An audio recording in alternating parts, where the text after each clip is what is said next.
આજરોજ દેવભૂમિ દ્વારકા જિલ્લાના ખંભાળિયા પોલીસ સ્ટેશનમાં એક ફરિયાદ દાખલ કરવામાં આવી છે, જે ફરિયાદ કલમ 189(1),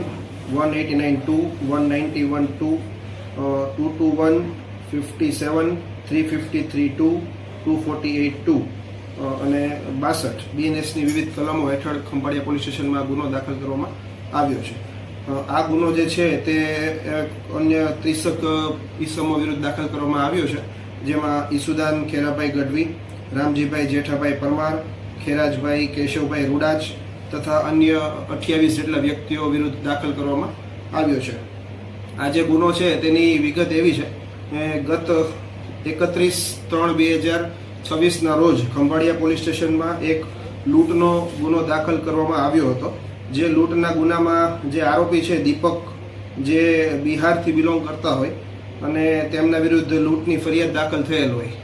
તે ફરિયાદ અંગે આરોપીના તરફેણમાં જે એ લોકો ઈસુદાનભાઈ તથા જે બાકીના વ્યક્તિઓ છે તે અહીંયા પોલીસ સ્ટેશન પર બપોરના ઈસમમાં આવેલ હોય અને અહીંયા આગળ આવી અને પીએસઓ અમારા જે છે તેમની સાથે તે ગેરવર્તન કરતા હોય, તેમના ઉપર સસ્પેન્શન દાખવવા બાબતનું દબાણ કરતા હોય, એમની સાથે અન્ય 30 વ્યક્તિઓ પણ પોલીસ સ્ટેશન ખાતે આવેલ હોય. એ બધા ગેરકાયદેસર મંડળી રચી અને પોલીસ સ્ટેશન પર દબાવ બનાવવાનો પ્રયત્ન કરતા હોય. એ સમય દરમિયાન